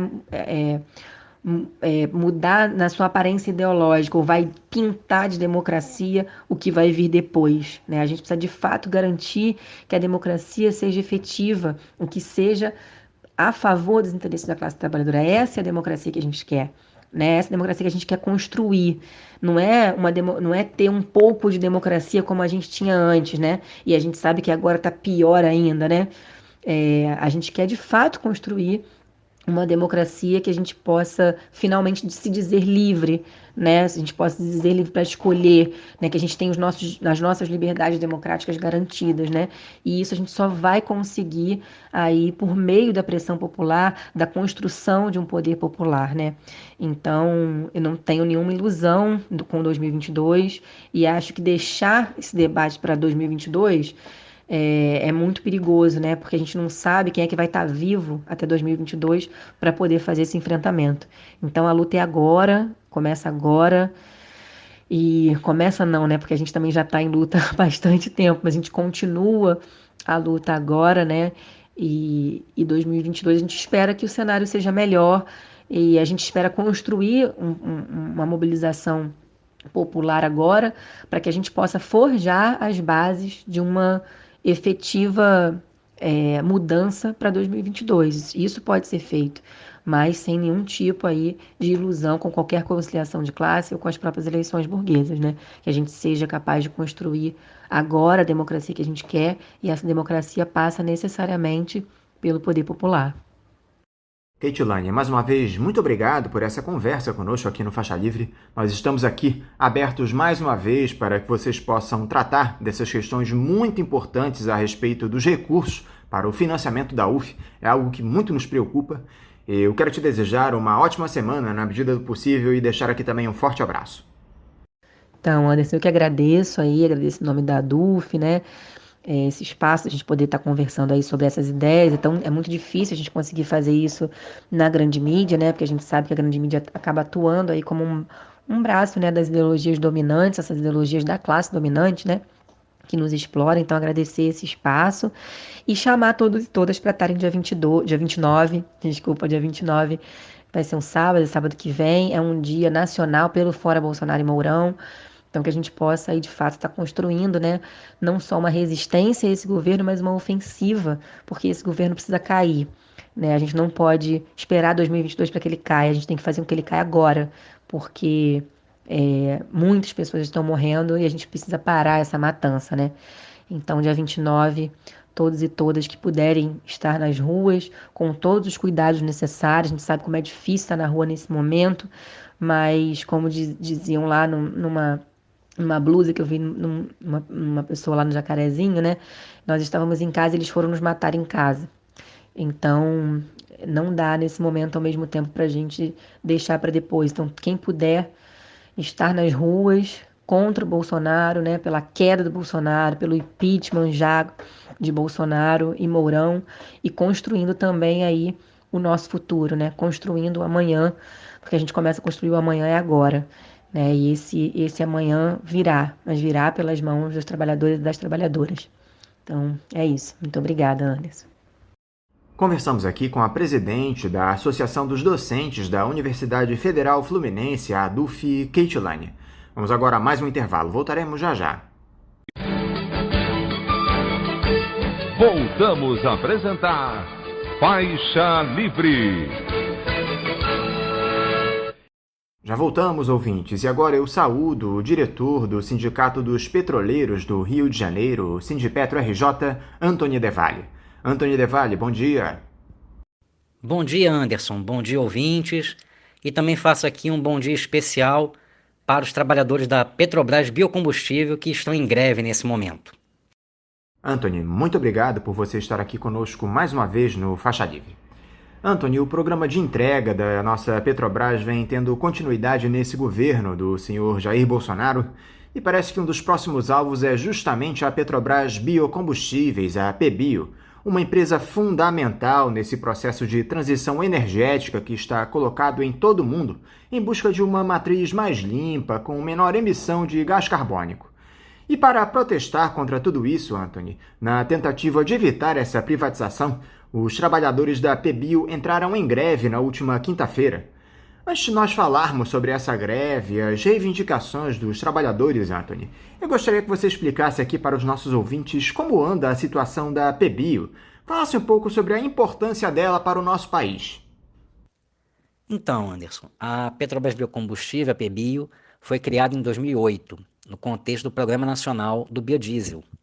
Um dos objetivos era a inclusão social de famílias de pequenos agricultores, especialmente nas regiões Norte e Nordeste. A PBio, ela como principal instrumento dessa política, ela comprando, insumos para a produção de biodiesel, insumos desses pequenos agricultores, oleaginosas em síntese, parte da produção desses pequenos agricultores. É bem verdade que ela também comprava de outros, que não eram pequenos agricultores, e que a parcela do total, que vinha dos pequenos agricultores ainda era menor do que de outros, mas assim, havia um projeto, de que se fosse aumentando o percentual de compra por parte dos pequenos agricultores, gerando renda, portanto, também em diversas regiões. Devemos lembrar aqui, por exemplo, Quixadá no Ceará, Montes Claros em Minas, Candeias na Bahia. Então, ainda que a gente leve em consideração, e é importante levar para a gente ter uma visão realmente crítica, o que o Frei Beto, no seu texto já clássico, a meu ver, Necrocombustíveis, ele apresentou, que é um risco bastante considerável, quando você utiliza terras, em vez de você cultivar para alimentar as pessoas, você utilizar para produzir energia, no caso combustível, biodiesel, isso sim existe um risco. Ele não estava falando, sublinhamos isso, especificamente da PBio, não, ele estava falando em nível mundial, e aí pegamos aqui, por exemplo, os Estados Unidos, tem um destaque nisso. O Brasil até, inclusive, no programa havia a lógica de não produzir apenas para energia, de produzir também para alimentação, Mas ainda assim é importante lembrarmos desses riscos, para uma melhoria da política. Mas então o que acontece? O encarecimento dos alimentos era isso um dos riscos que o Frei Beto colocava, muito importante. Mas ainda assim, repito, a PBio, ela se inseria numa política que em algum grau levava em consideração esses riscos aí. Pois bem, já por si só a sua importância reside nisso, mas também, como você mesmo frisou, a questão ambiental. Aí, mais uma vez, a gente, para ser bem criterioso, a gente deve lembrar que, em última instância, a questão ambiental ela passa por não ter mais o carro individual e mesmo o diesel, mesmo com biodiesel, mas assim, mesmo o diesel, o Brasil ser um país ainda rodoviário, um país de dimensões continentais e ser rodoviário, não é o melhor do ponto de vista ambiental. Mas ainda assim, feitas todas essas ressalvas, a PBio tinha uma grande importância, tem uma grande importância, porque ela vai ajudando nessa transição, como você falou, na redução dos danos e trazendo, portanto, um caminho, parte de um caminho para a transformação, a transição numa matriz energética o menos poluente possível. E tem no Brasil, e as energias da biomassa, se bem utilizadas, elas têm um papel muito importante nessa transição. O Brasil é um país dos melhores colocados para fazer bem essa transição, se houver um bom projeto político em torno disso. Então, a situação da PBio hoje é que ela está sendo privatizada. Ela, desde 2015, ela foi colocada no plano de privatização, que é importante a gente lembrar que foi, na época, ainda era a Graça Foster, presidente da Petrobras, e a Dilma, presidente do Brasil, e o plano geral, que abriu a atual safra, de privatizações da Petrobras. Claro, depois disso, e a retirada da Dilma também teve a ver com o aprofundamento da privatização e depois a chegada do Bolsonaro aprofundando ainda mais, mas já naquela época, 2015, foi lançado o plano de venda de ativos e desinvestimento. Essa era a nomenclatura, que inclusive é um eufemismo para privatização, e a PBio já está desde aquela época. Agora, a PBio, ela, ao longo desses anos, partes dela, notadamente na parte de etanol, foram já alienadas, e agora ela está de conjunto para ser vendida, está nas fases finais aí, do processo de venda. E a gente está lutando contra isso, tanto do ponto de vista da importância dela para o Brasil, da importância da Petrobras Biocombustível para o Brasil, quanto também é importante salientar, pelos empregos dos trabalhadores da PBio, que desenvolveram todo esse trabalho ao longo desse tempo todo, com muita capacidade reconhecida, e que agora estão sendo, na prática, jogados na lata do lixo. Eles estão sendo vendidos junto com a empresa. Eu quero aqui ressaltar, tá, que há inclusive manobras que são feitas pela direção, pela hierarquia privatista da Petrobras para facilitar a venda da PBio. Por exemplo, as usinas, né? As usinas de Montes Claros, em Minas, usinas de Candeias, na Bahia, e Quixadá, que agora Quixadá está inclusive hibernada, Quixadá no Ceará. Essas usinas, elas não pertenciam formalmente à Petrobras Biocombustível, e sim à Petrobras Controladora.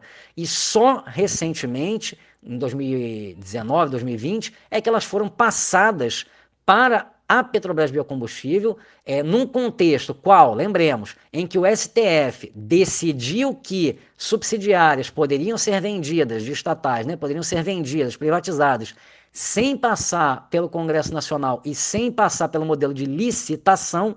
Então, malandramente, essas usinas foram passadas, que sempre tinham sido da Petrobras, foram passadas para a PBio, para facilitar a privatização. Então está num momento bastante crucial, crítico, e que a gente está em luta contra essa privatização, porque se por um lado a gente pode considerar que a política geral precisar de ajustes, né, mas ela tinha acertos, vários acertos, que precisavam ser mantidos, e que tem uma grande importância para o nosso país. E sobre a greve, Anthony, iniciada na quinta-feira? A paralisação das atividades é total? Há um contingente que continua em atividade? Vocês já tentaram dialogar com a direção da Petrobras, comandada agora pelo general Silvio Luna? Como andam essas negociações? Nós ficamos 7 meses, Anderson, 7 meses, com muita paciência, tentando um diálogo com a empresa, tentando abrir alguma fresta que fosse para uma negociação. E estamos bastante abertos.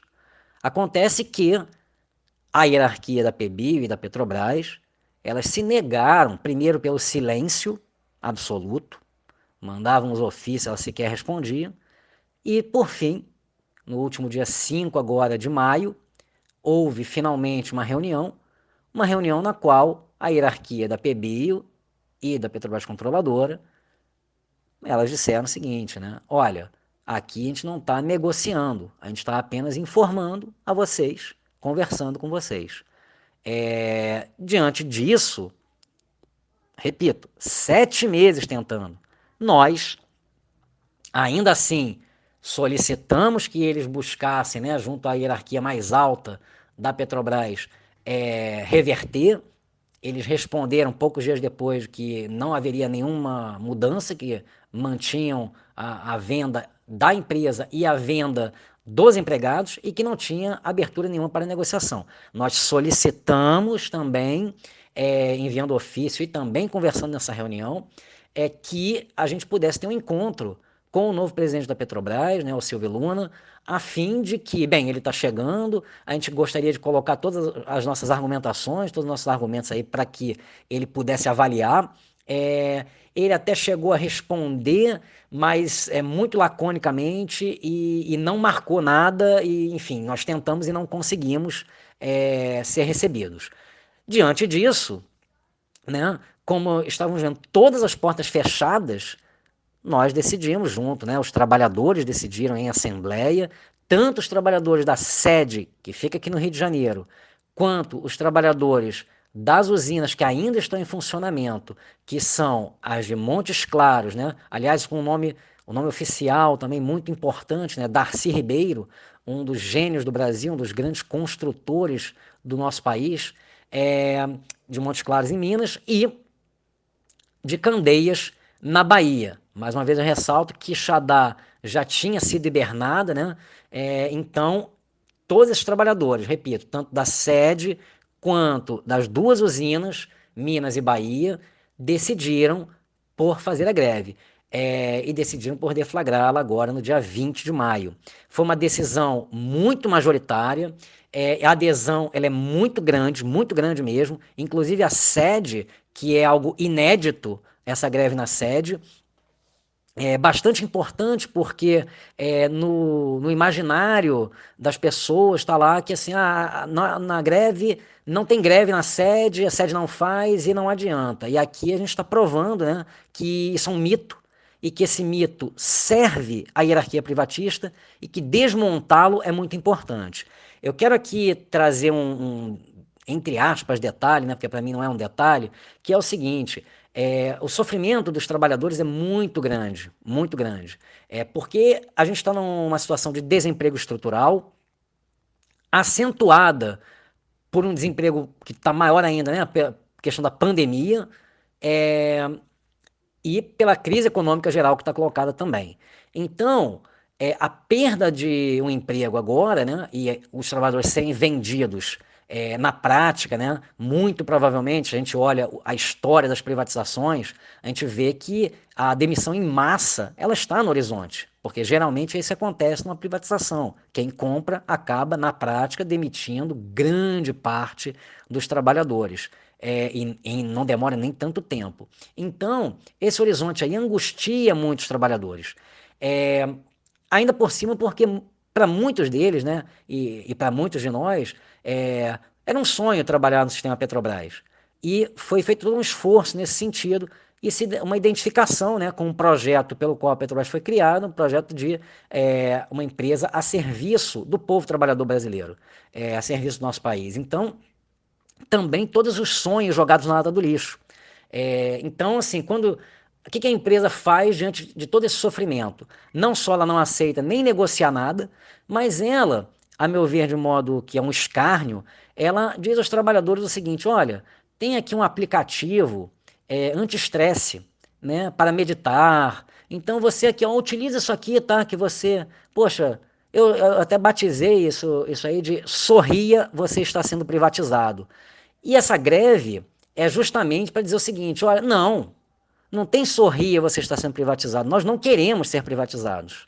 Nós não queremos que a empresa seja privatizada e nós não queremos, como trabalhadores, ser privatizados. Nós não queremos isso. Então nós estamos aqui nos levantando, né, e buscando aqui convencer, mostrar para a sociedade de um modo amplo e mostrar para a hierarquia da empresa que sim, é importante aproveitar os trabalhadores. A Petrobras ela faz propaganda, né, que está com diesel renovável e que ela vai continuar, de certa forma, nesse segmento.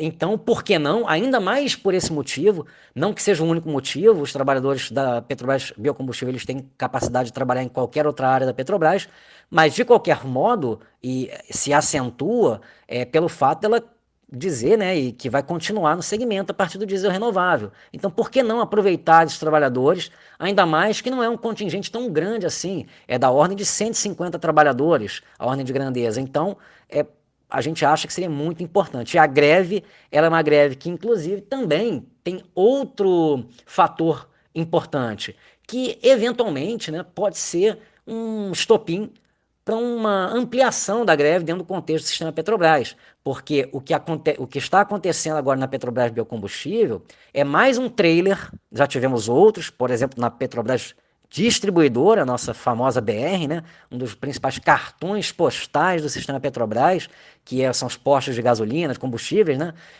e que foi privatizado e agora a empresa inclusive está preparando aí para vender o resto das ações que ela tem, que ainda são uns 20 e poucos %, se eu não me engano. E aí então mais um trailer agora acontecendo com a PBio. Trailer do quê? Do que vai acontecer de modo mais drástico, porque já vem ocorrendo em grande parte, com o conjunto dos trabalhadores petroleiros, se a privatização não for barrada. Então, essa é uma greve que é, sim, dos trabalhadores da PBio, mas que é também, em última instância, de todos os trabalhadores petroleiros. E, se a gente for falar de um modo mais geral, ela interessa a todo o povo trabalhador brasileiro. Agora, vocês do Sindipetro chegaram a pedir uma audiência na Assembleia Legislativa do Rio de Janeiro para tratar dessa privatização da PBio e também da incorporação dos trabalhadores da empresa no sistema Petrobras. Foi enviada uma carta à Comissão de Trabalho e Seguridade requerendo essa reunião com os deputados estaduais. Houve uma resposta a esse pedido de vocês, Antony? A audiência chegou a ser marcada? Sim, Anderson, nós procuramos. Sim, nós tivemos uma resposta. A resposta foi de que, muito provavelmente, no início de junho, poderá acontecer essa audiência pública. É um momento importante pelo qual nós estamos nos preparando, junto com os trabalhadores da Petrobras Biocombustível. Eu quero aqui ressaltar, né, que a gente está buscando todos os meios, tanto meios jurídicos, quanto meios aí, da política oficial, digamos assim, né, com os parlamentares e afins, quanto a questão de comunicação, a divulgação maior possível do movimento grevista, e também, sobretudo, e aí eu quero realmente sublinhar isso, a greve em si, né, que é a ação direta dos trabalhadores. E é nessa, sobretudo, e a gente tem frisado isso, né, junto aos trabalhadores, é sobretudo na ação direta que a gente tem que depositar a maior parte dos nossos esforços. Porque, em que pese, né, a importância da gente não poder, nesse momento, é tão crítico, que a gente não pode abrir mão de nenhum instrumento que a gente consiga. Mas quem tem condições realmente de tentar reverter isso são os próprios trabalhadores, somos nós mesmos, por nossas próprias mãos. Então, sim, tem a audiência aí, muito provavelmente, repito, no início de junho, é importante, mas, sobretudo, e eu ressalto realmente isso, a greve é o principal instrumento para nós tentarmos realmente mudar esse cenário tão crítico que está colocado. E quem são os principais interessados nessa venda da PBio, Antony? Diz aqui pra gente, por favor. Anderson, a gente pode citar algumas aqui, como a BS Bios, a Oleoplan, a BBF, a Delta Energia.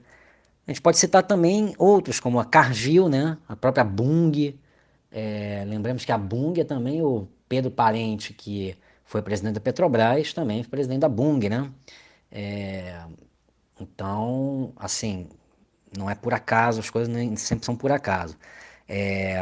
Em síntese, são concorrentes, né, que estão aí para abocanhar a PBio, concorrentes tanto locais, sendo tanto locais direto quanto filiais locais de transnacionais, e, sobretudo, né, beneficiando realmente o capital transnacional, porque quem está interessado nesse mercado não é um mercado só brasileiro, é um mercado mundial, que tem empresas aí de nível mundial, transnacionais, que o disputam. E essas empresas, elas não querem que uma empresa estatal aqui brasileira tenha um poder nesse terreno. Elas vão minando, foram minando, e estão minando por dentro da própria Petrobras, né? Esse é muito importante a gente frisar, porque ocuparam a Petrobras com prepostos que estão fazendo jogo, né, das transnacionais concorrentes, em todos os aspectos. Então, isso é muito, muito grave mesmo. E aqui eu quero lembrar uma coisa também, que eu esqueci de falar mais cedo, mas eu considero muito importante. Quando a gente teve os choques do petróleo na década de 70, 1970, o Brasil, né, que ainda estava caminhando, ainda precisava importar muito petróleo. O que aconteceu? O Brasil sentiu isso na sua balança comercial de modo muito acentuado. E o que fez a Petrobras naquela época, né? E veja só, mesmo numa época em que era uma ditadura de direita, ainda assim a Petrobras ela teve um papel muito importante no sentido não de se desfazer de ativos como é hoje, não de ser privatizada como é hoje, embora em alguns aspectos, por exemplo, os contratos de risco, ela também estava sendo privatizada. Mas, especificamente, o que foi buscado? Foi buscado o mar, para você produzir mais, né? Encontrou petróleo, por exemplo, a bacia de Campos veio dessa época, E também, e aí tem mais diretamente a ver aqui com a Petrobras Biocombustível, o pró-álcool, né? O pró-álcool que, então aqui a gente vai utilizar carro movido a álcool. Com todos os problemas também que houve naquele programa, a questão dos usineiros, que tradicionalmente tem uma questão aí de trabalho escravo, análogo à escravidão, mas veja só, ainda assim, a ideia de, né, o Brasil não ficar dependente no cenário internacional, isso é uma ideia muito importante, e que a PBio, ela tem uma contribuição muito grande a nos dar nesse sentido, ainda hoje, inventando novas tecnologias, buscando contribuir com as inovações aí da Petrobras para que haja uma diversificação cada vez maior da possibilidade de combustíveis no nosso país. Então, isso é muito importante a gente lembrar também, quando a gente está falando aqui que a hierarquia privatista da Petrobras, ela está querendo se desfazer da PBio. E veja só, até você falou no início a bola da vez, na verdade é uma delas, né? Tem uma série de bolas aí da vez, a transportadora de gás Bolívia Brasil, né? A TBG é uma outra que está bem aí como bola da vez, e muitas outras partes da Petrobras. Lembremos aqui que o Salim Matar, que até pouco tempo ele era secretário nacional de desestatização, ele falou, né, numa live que tinham aprendido com erros do passado, porque vem sendo tentada a privatização, né, e em grande parte conseguida, depois a greve de 95 foi muito importante para estancar em algum grau a privatização naquele momento, mas sempre os privatistas voltam à tona. Então, assim, o que ele chamou erros do passado? Ele falou assim, quando quiseram privatizar meio que numa tacada só, houve uma grande reação. Então aqui, vamos fatiando, vamos privatizar uma parte, outra parte, e aí diz que é por causa da dívida, diz que é por causa da corrupção, etc e tal. Tudo é uma coisa bastante manipulada, a forma como são tratados esses temas, e aí vai privatizando sem que ninguém perceba. Quando for ver, já foi privatizado tudo. Essa foi a fala, repito, do Salim Matar. E é isso que está acontecendo na Petrobras, e é isso que a PBio, a Petrobras Biocombustível, está sendo vítima, parte desse esquema todo. Então, é contra isso também que a gente está lutando. Como é que anda, Antony, a articulação de vocês petroleiros com a classe política? Os parlamentares têm escutado as demandas de vocês? Eles têm consciência da importância da Petrobras e das suas subsidiárias para a soberania nacional? Como eu comentei um pouco antes, Anderson, a gente tem sim buscado parlamentares, chamada classe política aí, formal, né? Porque todos nós somos políticos em última instância, mas vamos lá. Temos sim procurado. No campo genericamente chamado de esquerda, centro-esquerda, sim, temos encontrado receptividade. Alguns parlamentares já vieram, inclusive, em plenária nossa, plenária de greve, já mandaram, inclusive, mensagens de apoio, têm buscado apoiar justamente, como você me perguntou mais cedo, a questão de audiência pública, né? Tanto aqui na Alerj, quanto a gente está buscando, né, tanto em Minas, pelo Sindipetro MG, na Bahia está sendo visto pelo Sindipetro da Bahia, e também nacionalmente está sendo articulada no Congresso pelos 3 sindicatos. Então, sim, tem encontrado um eco em algum grau, tá? E esse setor tem, sim, consciência da importância da Petrobras e da Petrobras Biocombustível, nesse caso, para o Brasil. Para a soberania energética e até para a soberania alimentar também é importante ser frisado. Claro, a gente municia, né, com muitas informações. Honestamente, eu acho que de um modo macro, ainda nos parlamentares, nos políticos profissionais, ainda é muito aquém do necessário o empenho, tá? Aí eu falo não especificamente só da PBI, mas de um modo geral, no combate às privatizações. Não é algo completamente central, no meu ponto de vista, para eles, mas sim, devo ressaltar também que esse setor tem aí apoiado essa luta, inclusive a greve. Mas também ressalto, por outro lado, que não devemos ter ilusões, né? E aí, para além das boas intenções de muitos deles, tá?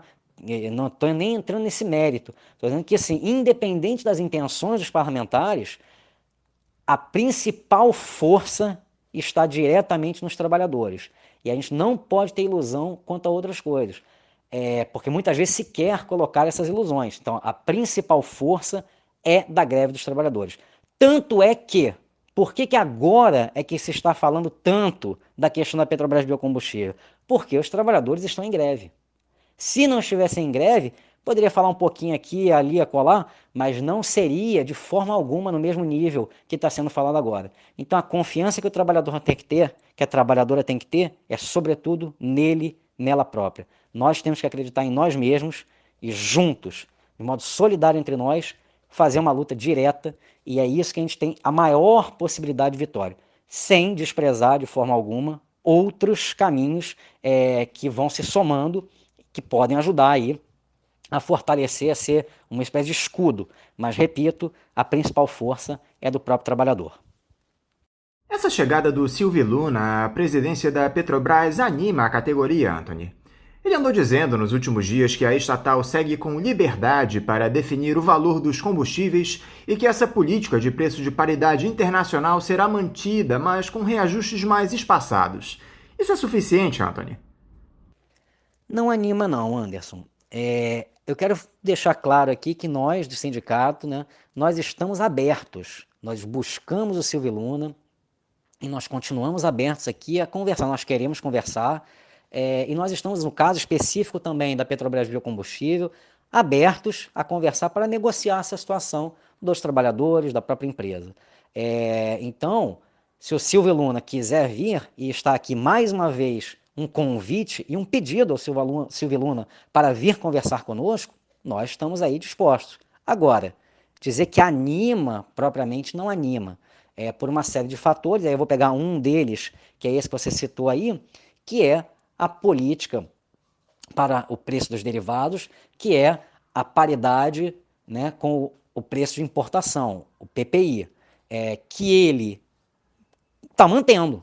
Está mantendo aí um ajuste fino aqui ou ali. Isso é muito mais, na nossa avaliação, para fazer média com determinados públicos que são, muitas vezes, de sustentação do governo ao qual ele serve, do que propriamente para qualquer mudança real nessa política, que é uma política privatista.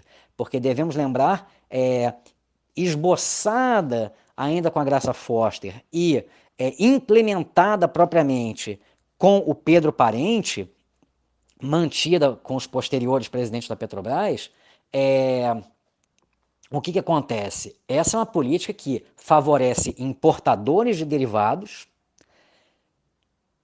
e favorece também a privatização de todo o sistema Petrobras, com ênfase na privatização das refinarias, que é um ataque muito, muito forte à Petrobras, porque se o ataque à Petrobras distribuidora foi gravíssimo, porque você tira toda essa parte da distribuição, atacar o refino, todo aquele projeto, né, que é o projeto de início, né, pelo qual a Petrobras foi criada, que é a Petrobras integrada, uma empresa integrada de energia, ela vai sendo esquartejada e vai sendo finalizado esse projeto, para ficar como uma empresa basicamente, em última instância, de exportação de óleo cru, o que é péssimo para o Brasil, péssimo para a própria empresa, em última instância, porque ela fica muito à mercê das oscilações do preço do barril do petróleo, que não são definidos, né? Esse preço não é definido pela Petrobras. A Petrobras pode ter um grau de influência, mas existem muitos outros fatores aí. A geopolítica tem um peso muito grande na definição, em cada momento, né, da cotação do barril do petróleo. Então, assim, destruir a Petrobras como uma empresa integrada de energia é péssimo para a Petrobras e é péssimo para o Brasil. Nós já citamos anteriormente que esse processo de entrega das nossas estatais continua por essa gestão ultraliberal do Jair Bolsonaro e do Paulo Guedes. Na semana passada, houve a aprovação na Câmara dos Deputados dessa medida provisória que autoriza a privatização da Eletrobras. Tivemos recentemente a venda da SEDAI aqui no Rio, os Correios podem ser o próximo alvo desse desmonte do Estado. Quais serão as consequências para o Brasil, Antony, de todo esse absurdo promovido pelo ex-capitão, que caiu no Palácio do Planalto de paraquedas, essa que é a verdade, como resultado de um golpe na nossa democracia? Pois é, Anderson, o liberalismo é um problema muito grave. Historicamente, né, pegando lá do século XIX, por exemplo, o liberalismo econômico sempre esteve de mãos dadas com o colonialismo, com o imperialismo. Se a gente for chegar aqui para mais perto do nosso momento histórico, nos anos 70, por exemplo, tanto no Chile, com Pinochet e os Chicago Boys, quanto na Argentina, em que o Videla e seu ministro da Economia, Martínez de Hoz, também com o liberalismo lado a lado com as matanças, com as torturas, desaparecimentos, roubos de bebês, era isso, era tudo junto.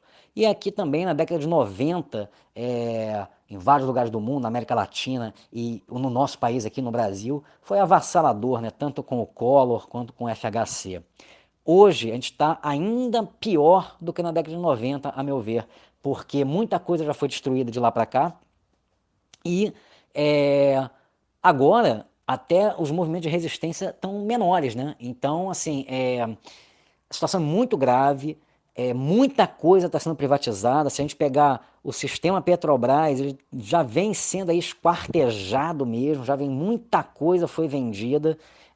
A lógica de funcionamento, eu faço questão de frisar isso também, a lógica de funcionamento da Petrobras, e tenho certeza que da Eletrobras e de várias outras estatais, vem sendo privatizada de modo muito acelerado também, e isso é muito grave porque é uma privatização da cultura, né, dos valores, que dificulta, inclusive, mesmo que à frente se chegue num momento em que haja uma vontade política de retomar uns ativos, com toda essa cultura internalizada, privatista, né, privada, isso acaba dificultando também, e é um desmonte completo, eu acho que um problema que a gente tem que ultrapassar é que não é só privado ou Estado, né? Na verdade, a gente tem que caminhar no mínimo para o público, e eu friso isso por quê?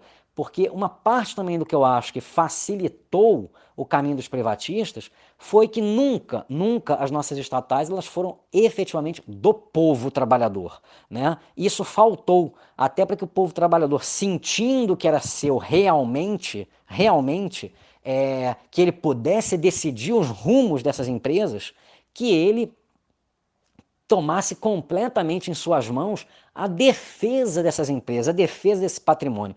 E o sistema Petrobras é a joia da coroa do sistema do patrimônio, né, estatal, minimamente, potencialmente público do nosso país. Está sendo destruído, a Eletrobras está sendo destruída, aliás, a meu ver, um parênteses aqui, eu acho que até deveria ter uma junção, né?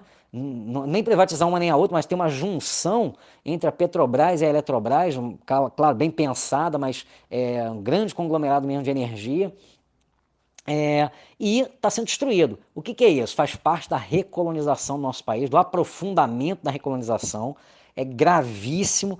Imaginemos o seguinte, o Brasil está sendo destruído, né?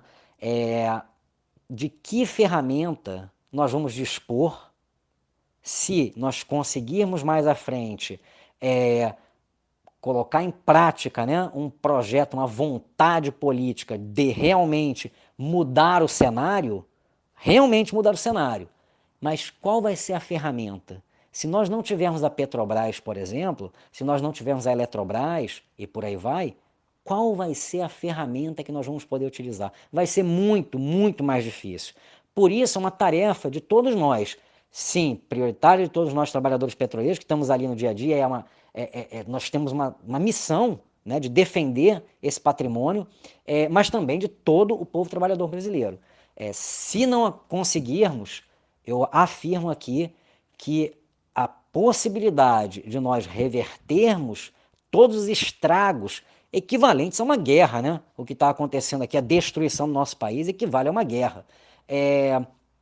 Nós vamos ter muito, mas muito mais dificuldade mesmo para reverter esse quadro se a gente não conseguir barrar a privatização da Petrobras, da Eletrobras e de outras que são chaves aqui na nossa economia, na construção mesmo do nosso país. Muito importante.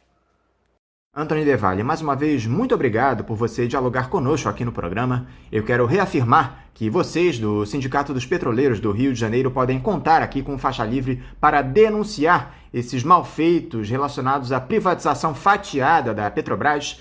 Quero te desejar uma ótima semana de trabalho e deixar aqui o meu abraço. Te agradeço, Anderson. Espero ter aqui em algumas pinceladas, né? Claro que é muito mais profundo do que eu pude expressar aqui, é muito mais detalhado, mas em algumas pinceladas, pelo menos, poder trazer algumas informações aqui, algumas reflexões aos nossos ouvintes, e espero que isso ajude a engajar mais pessoas. A gente, repito, está em plena greve, no meio de uma greve bastante forte, e que é uma greve importante para todos os trabalhadores do nosso país. Então fica aqui também um convite nessa despedida para que as pessoas se engajem, nos procurem, Sindicato dos Petroleiros do Rio de Janeiro, e a gente juntos, né, que a gente possa fortalecer ainda mais essa luta e ampliá-la, fazer com que seja, como a gente falou no início, né, uma faísca aí que contagie outros setores do nosso povo. Obrigado mais uma vez, Anderson, obrigado aos ouvintes e vamos à luta. Conversamos aqui com o diretor do Sindicato dos Petroleiros do Rio de Janeiro, o Sindipetro RJ, Antônio De Valle. E vamos encerrando a edição de hoje do Faixa Livre, convidando todos vocês para amanhã, a partir das 8 da manhã, estarem novamente aqui ligadinhos na rádio Bandeirantes 1360 AM para mais uma edição do nosso programa. Um abraço a todos vocês e até amanhã!